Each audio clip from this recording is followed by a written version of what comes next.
Okay, good afternoon, class. Welcome to Literary Recap with Sharon and Sandra. And I'm Sandra. We're going to read The Dalton by Carlos Fuentes. Yes, and that's just called Muñeca Reina. Beautiful. It was actually written in Spanish, so it was translated in English. Yeah, the author uses formal language, and it's a first-person narration. And he does use a lot of flashback with beginning and end is present time. And the story, like I said, was originally written in Spanish. It's a very interesting story, wouldn't you say? Yes, it is. It has some interesting things in it. Did you grasp the story right away, or did you have to kind of reread it? I really had to reread the story a couple of times just because I was trying to get the feeling of what it was. And there's some parts in there which we will go over that I have an interpretation. Maybe a lot of you guys do not. Oh, by the way, the story is in our book. If you turn to page 267, you're more than welcome to follow along with us. Now, what was the story about? Well, it does begin with Carlos, which is a narrator. He is going through his books, organizing his childhood books, dusting them, and he opens up one of his books, and out comes a card, old stained card, written from one of his childhood friends, a 7-year-old. And I'm going to read one of the passages on 267. I only know that from among the stained pages came fluttering a white card, and Amilamia's, we're going to call her Emil from now on because it's shorter, atrocious hand. Emil will not forget her good friend. Come see me here where I draw it. So that's when it starts for him, when he starts reminiscing about his childhood friend. Kind of like right before we kind of hit that, responsibility and adulthood. He was 14. Yeah, he was 14. I think that this card for me brought back a flood of memories from the time he spent in the park when he was 14. Back on page 268, he speaks of his reasons for being in the park at that age. It said that to forget my classroom schedule, to spend some hours reading books, which if not in fact written by me, seemed to be, who could doubt that only from my imagination could spring all those corsairs, those couriers of Tsar, those boys slightly younger than I, who floated all day down a great American river on a raft. So he was in the park reading, fantasizing in his own thoughts when he met Emil. Yes, I think he's like rebelling against getting older and having to obviously more responsibility, and in my opinion, and that's when you said he meets Emil, and I know you highlighted like what parts he was fascinated, like he became fascinated with her. Yes, he did. At first he was like indifferent, but then something about her, and I think it was.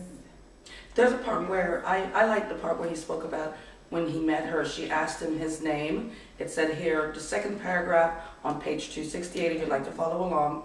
She asked my name, and after considering it very seriously, she told me hers, with a smile.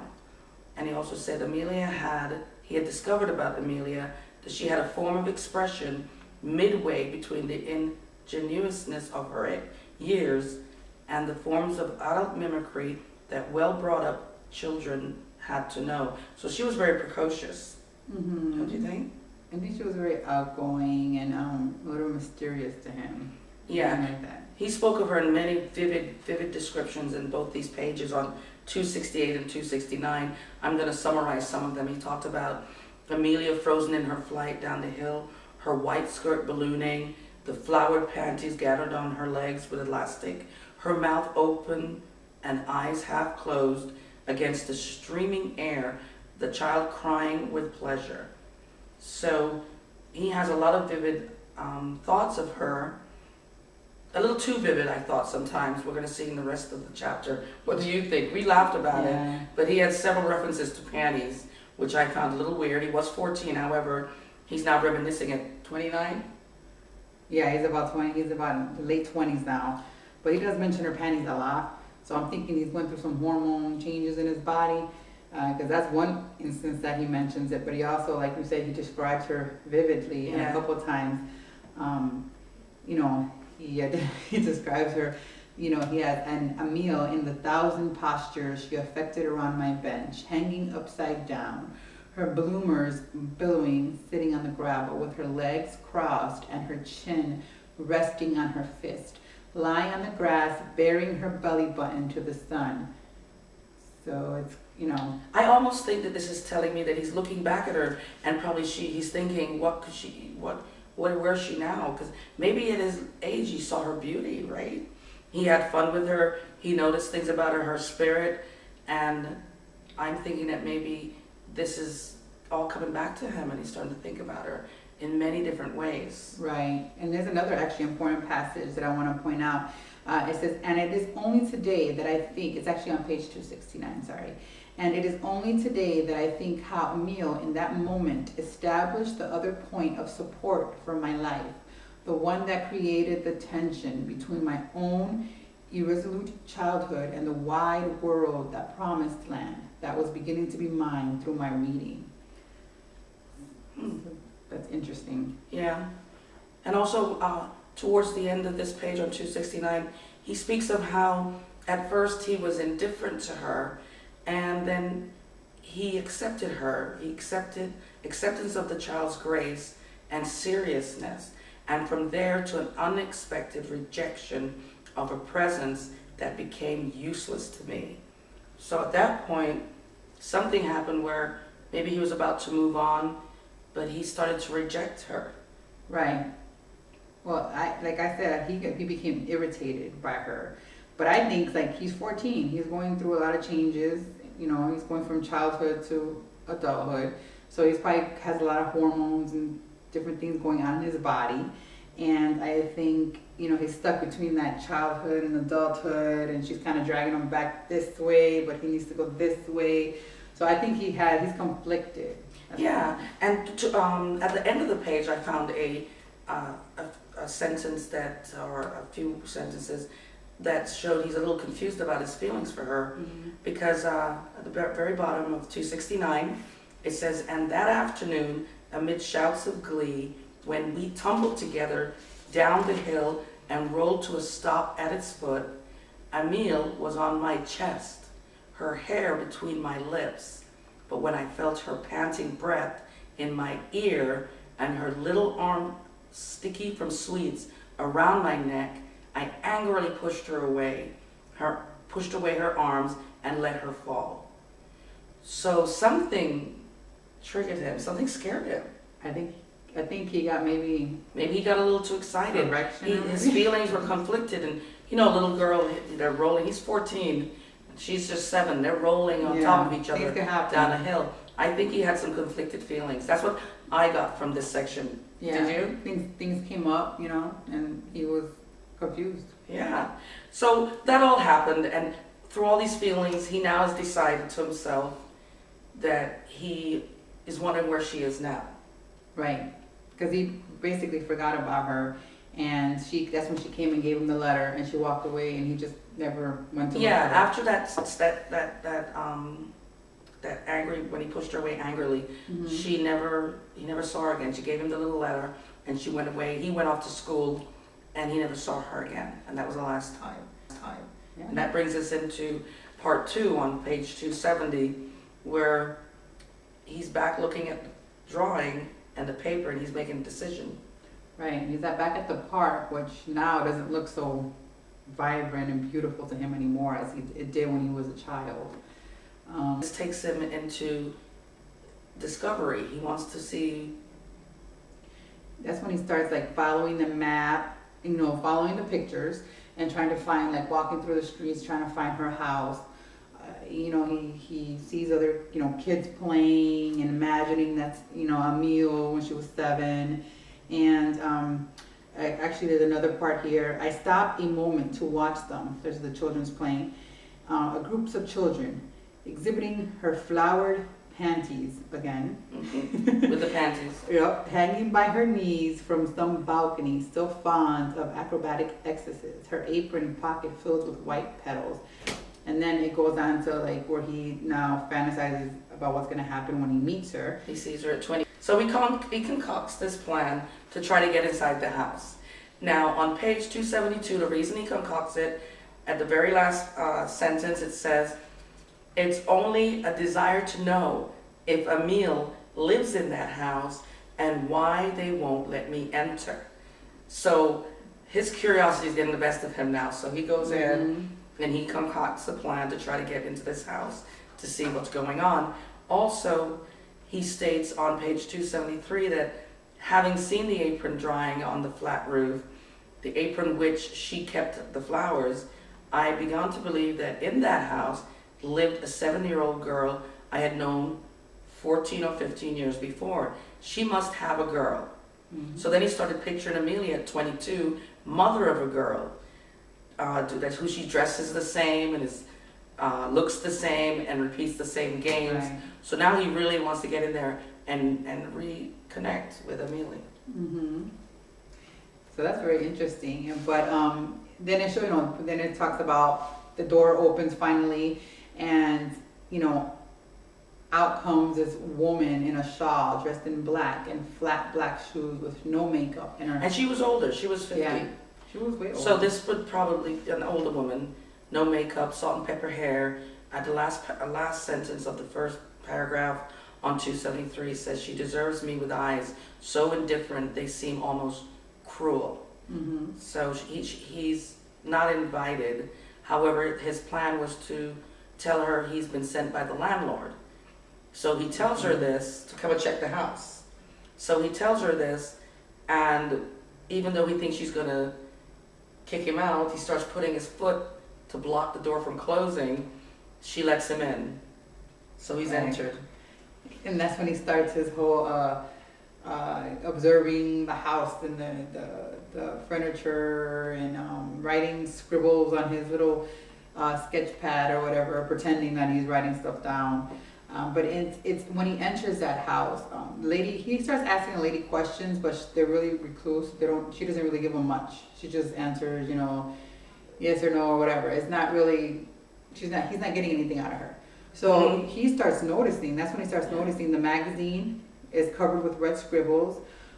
There's also, he sees a red lipstick under the chair, and he notices that the older lady doesn't wear makeup. Like pale lips, not wear makeup. And that's when he starts having like his suspicions. That brings us into 4. But before we get into part 4, we're going to take a quick commercial break. We'll be right back with The Doll Queen by Carlos Fuentes.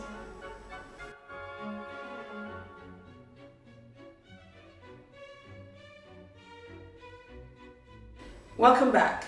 I'm Sharon, and that's Sandra. Welcome back to Literary Recap. We were going over The Doll Queen, Carlos Fuentes. When we last left off, he had finally got inside the house with that little trick he played, huh? Let's see where that goes. We're on page 274, and it's section 4. Right. So what's going on here? Well, here he's in the house, and one of the passages, it says, this afternoon, as I write sham figures in my notebook and feign interest in determining the value of the dull floorboards and the length of the living room, the woman rocks the 3 decades of the chaplet, whispering through her fingers. So she's kind of like with her rosaries, playing with her rosaries.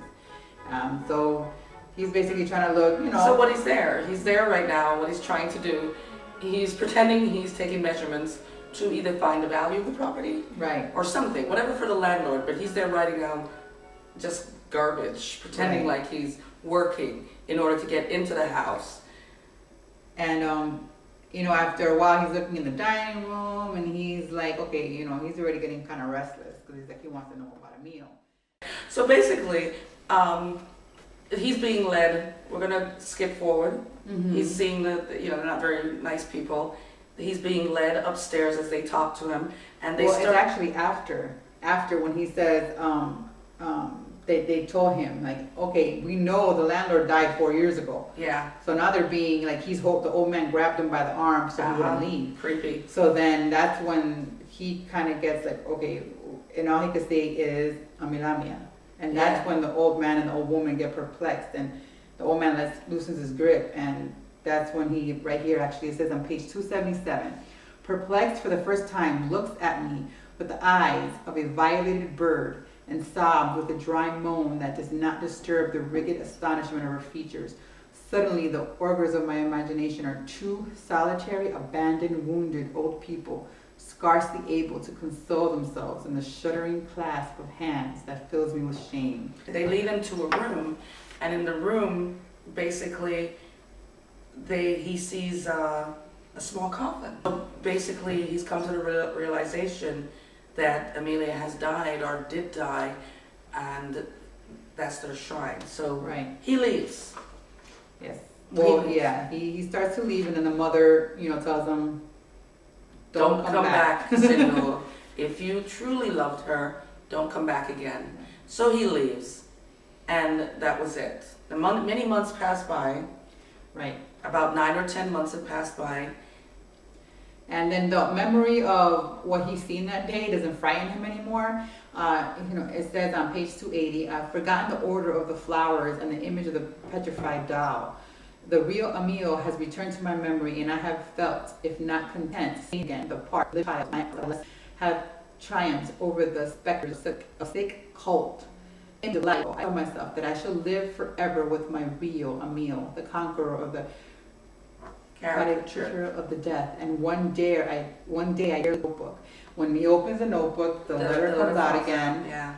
And so he does it. He's content with what had happened to her. So he looks at the note and he thinks to himself, this would be something nice to give to these parents, because they asked about her, how she was in those days. So he decided he's going to go back. He got all dressed up, right, all spaced up in a tie, nice and clean, and he's going to bring this note back to her parents, which is a really nice thing to do. Yeah. So towards the end, we're on now to page 280. It says, when he gets to the door, it says, I ring the bell. The rain gets heavier and I become insistent. A shrill voice shouts, I'm coming. And I wait for the mother with her eternal rosary to open the door for me. I turn up the collar of my jacket. My clothes, my body, too, smells different in the rain. The door opens. So now the door opens, and right. And what do you want? How wonderful you've come. The misshapen girl sitting in the wheelchair places one hand on the doorknob and smiles at me with an indecipherable wiry grin. The hump on her chest makes the dress into a curtain over her body, a piece of white cloth that nonetheless lends an air of coquetry to the blue checkered apron. The little woman extracts a pack of cigarettes from her apron pocket and quickly lights a cigarette, staining the end with an orange painted lips. The smoke causes the beautiful gray eyes to squint. She fixes her coppery, wheat-colored, permanent waved hair, all the same, at the same time, staring at me with a desolate, inquisitive, hopeful, but at the same time fearful expressions. No, Carlos, go away, don't come back.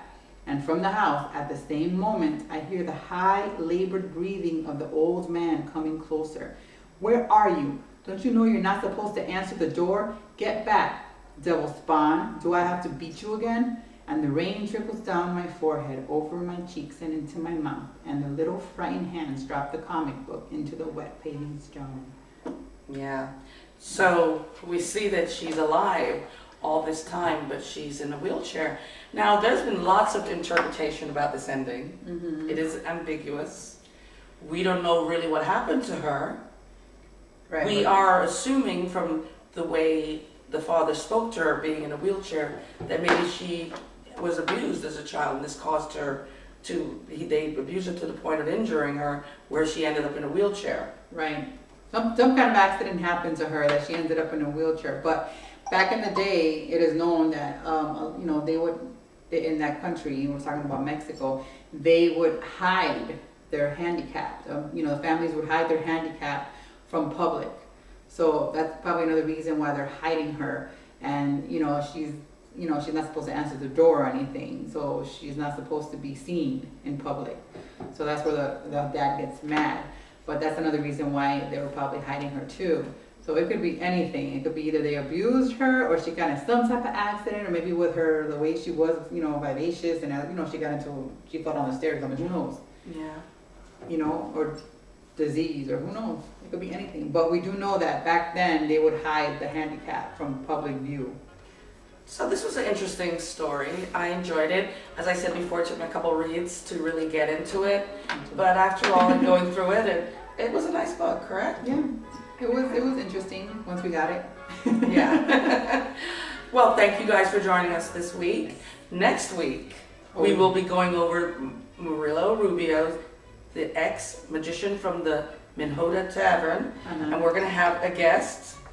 Our guest will be special guest star coming in to help us go over that story will be acclaimed author Stephen King. Yes. See you then. Make sure you guys are here next week. Yes. And from both of us, we bid you good night.